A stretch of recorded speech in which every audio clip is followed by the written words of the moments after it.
Bonjour. Comme on l'a vu dans la première partie, les symptômes seuls ne suffisent pas à reconnaître la peste parmi d'autres maladies. Pour mieux l'identifier, il faut aussi regarder comment les épidémies se sont propagées géographiquement et quel a été leur impact sur les populations, en particulier le taux de mortalité, c'est-à-dire le nombre de décès rapportés à la population générale. À ne pas confondre avec la létalité, qui désigne la proportion de décès parmi les personnes atteintes de la maladie. On associe souvent la peste à une mortalité très élevée et à une forte contagion, qui ferait qu'elle se répand rapidement sur de grandes distances. Est-ce vraiment le cas? Dans cette vidéo, nous abordons la question de la mortalité. Étudier des épidémies anciennes est compliqué. À l'époque, on ne disposait pas des outils pour en mesurer précisément les effets.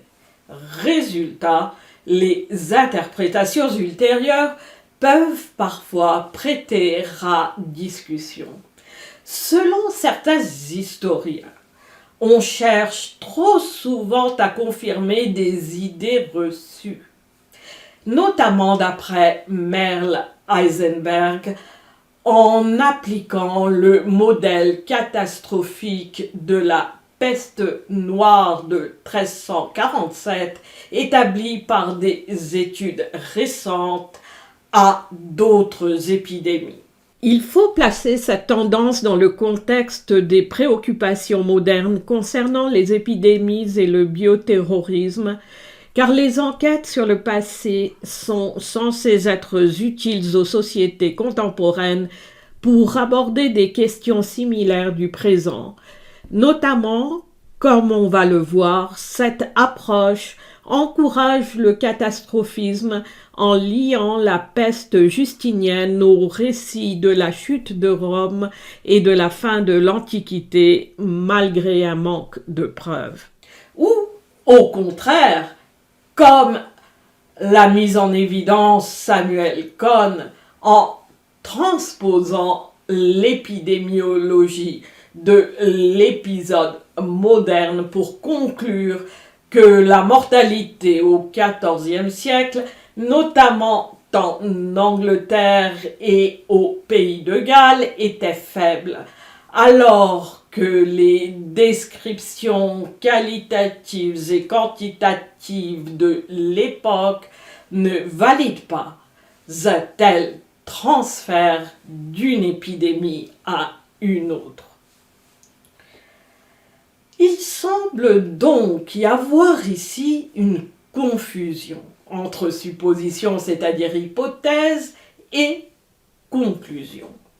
En effet, cette démarche repose sur l'hypothèse que toutes ces épidémies seraient dues à la même maladie. Or, cette hypothèse pose problème. Comme on l'a vu, les symptômes varient. L'objectif est justement de déterminer si ces épidémies sont bien liées à la même maladie en comparant leurs similitudes et leurs différences. Pour cela, il faut étudier chaque épidémie individuellement en tenant compte de ses caractéristiques propres, plutôt que de chercher à les faire rentrer de force dans un modèle unique. D'autant plus que ce modèle suppose que les épidémies initiales de peste ont toutes été suivies d'autres, appelées vagues, également attribuées à la peste. Il est donc essentiel de lire les sources avec attention et surtout, il faut s'appuyer sur des preuves plus objectives pour estimer la mortalité et la propagation de la maladie. Si propagation il y a. Car comment les gens de l'époque pouvaient-ils en être certains? Par exemple, Robert Lichtmann a estimé que la peste d'Athènes avait causé entre 75 000 et 100 000 morts, soit environ 25% de la population. Il s'est appuyé sur des textes anciens, mais aussi sur des données archéologiques. Le problème, c'est qu'il a aussi utilisé des taux de mortalité issus d'épidémies bien plus tardives, parfois même d'autres maladies comme la typhoïde, et a fait des suppositions sur la densité de population à l'époque. Il s'agit là de beaucoup d'extrapolations entre des situations qui ne sont peut-être pas comparables. Il a d'ailleurs reconnu que ces comparaisons servent surtout à construire des modèles. Mais c'est bien là le cœur du problème. Un modèle peut être élégant, encore faut-il qu'il corresponde à la réalité. Thucydide, notre seul témoin direct, parle bien d'une forte mortalité. Les cadavres s'entassaient les uns sur les autres. Selon lui, l'épidémie a commencé en juin 430 avant Jésus-Christ, a duré 2 ans sans jamais disparaître complètement, puis est revenu en 427-426 pour moins d'1 an. Lichtmann inclut les 2 vagues dans son estimation. Mais cette catastrophe supposée n'est mentionnée ni par Platon, ni peu après, ni par Socrate, pourtant proche dans le temps. Plus surprenant encore, Hippocrate, contemporain de l'épidémie, père de la médecine occidentale, n'en parle pas du tout, bien qu'il ait beaucoup écrit sur les épidémies. On pense qu'il était alors sur l'île de Kos, mais il est difficile d'imaginer qu'un événement d'une telle ampleur ait pu lui échapper, surtout qu'il avait environ 30 ans et a vécu encore longtemps après. Cette absence dans les autres écrits grecs interroge sur l'ampleur réelle de l'événement. Concernant la peste justinienne, la position dominante, fondée sur des parallèles avec la peste noire, estime qu'elle aurait tué entre 33 et 60% de la population méditerranéenne et européenne de la fin de l'Antiquité, soit des dizaines de millions, voire jusqu'à 100 millions. Mais est-ce crédible?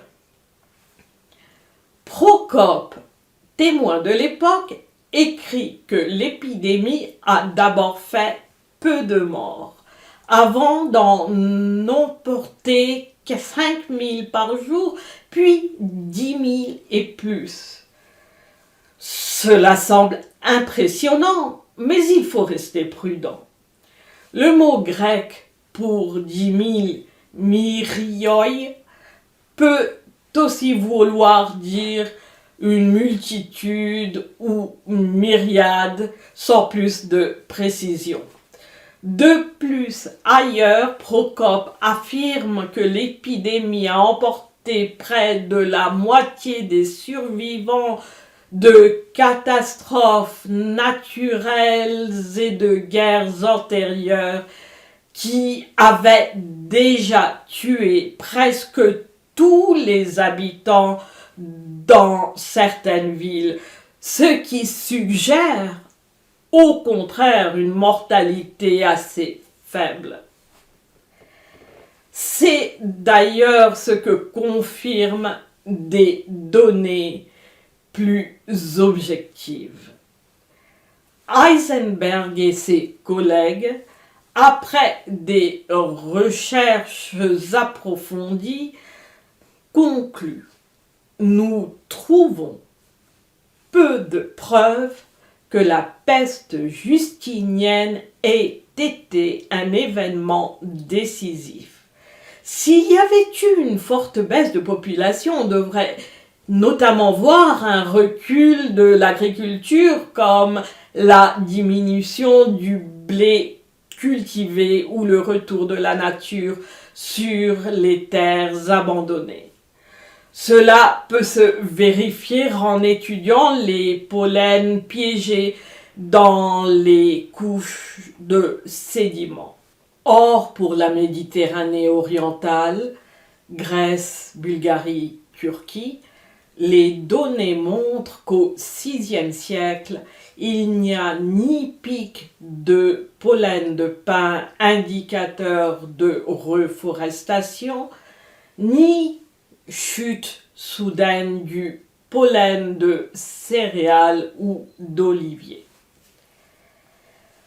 Par ailleurs, les estimations catastrophiques incluent plusieurs vagues attribuées à la peste qui, selon Procope, revenaient par endroits. Certains chercheurs parlent de 14 à 21 vagues entre l'an 541 et 750-767. Mais l'examen des sources montre que les preuves sont souvent très faibles. Par exemple, la supposée 17e vague, vers 732-735, repose sur deux phrases. Il y eut une peste en Syrie et beaucoup moururent, et une grave pestilence toucha la Palestine et l'Égypte. Les mots utilisés comme thanatikon ou waba signifient simplement mortalité ou épidémie. Rien n'implique la peste au sens moderne. Les traduire systématiquement par peste est trompeur. Comme le rappellent Heisenberg et ses collègues, les allégations de plusieurs vagues négligent aussi des centaines de textes contemporains dans 5 langues qui ne mentionnent rien de tel. Quant à la découverte récente d'une fosse commune chrétienne à Alexandrie contenant environ 200 corps, on a vite supposé un lien avec la peste. Mais cette sépulture pourrait tout aussi bien dater de la conquête islamique de la ville entre 639 et 646, période marquée par des sièges et des violences. La prudence reste donc de mise. La peste noire du XIVe siècle aurait causé des pertes massives. Selon le modèle catastrophique, elle aurait tué la moitié de la population européenne. L'épidémie initiale de 1347 à 1351-52 aurait été la plus meurtrière. suivi de plusieurs vagues jusqu'au XVIIIe siècle, notamment Londres en 1665, Marseille en 1722. Le cimetière des Innocents à Paris a dû être fermé en 1349 par manque de place. Même après le XVe siècle, la mortalité attribuée à la peste, bien qu'ayant baissé, serait restée nettement supérieure à celle d'autres épidémies.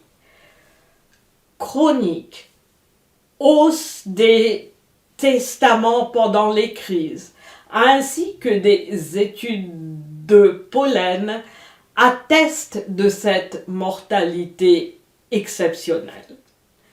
En particulier, ces études montrent un déclin des cultures céréalières et une reforestation, notamment en France, signe d'un recul démographique non lié à l'urbanisation, ce qui est confirmé notamment par les chroniques répertoriant les décès.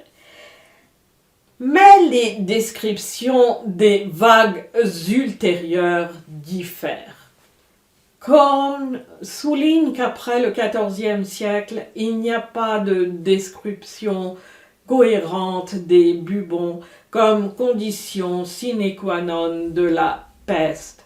Au lieu de cela, on trouve un mélange confus de symptômes, vomissements, convulsions, taches noires, comportements délirants.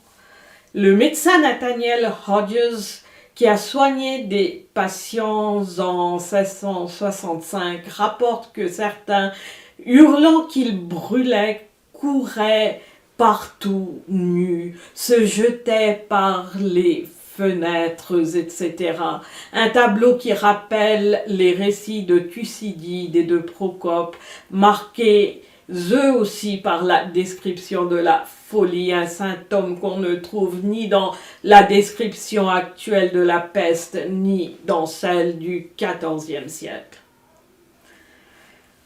Peut-on alors affirmer que toutes les vagues correspondent à la même maladie? Qu'on note que les symptômes ont pu évoluer à mesure que la maladie devenait endémique, comme pour d'autres supposées infections, rougeole, tuberculose. Quant à la peste dite moderne, qui a sévi en Asie entre 1894 et 1905 et y serait revenue en 1910, perdurant jusque dans les années 30, elle fit peu de victimes. À Bombay, où elle aurait été la plus élevée, la mortalité ne dépassait pas 3%, selon Cohn. Pourtant, les rapports médicaux de l'époque mentionnent des taux élevés, influencés sans doute par l'imaginaire de la peste noire et la pensée pasteurienne, niant ce que les sens et donc les preuves empiriques indiquaient. Cette confusion a contribué à associer toutes ces épidémies entre elles, malgré des différences flagrantes.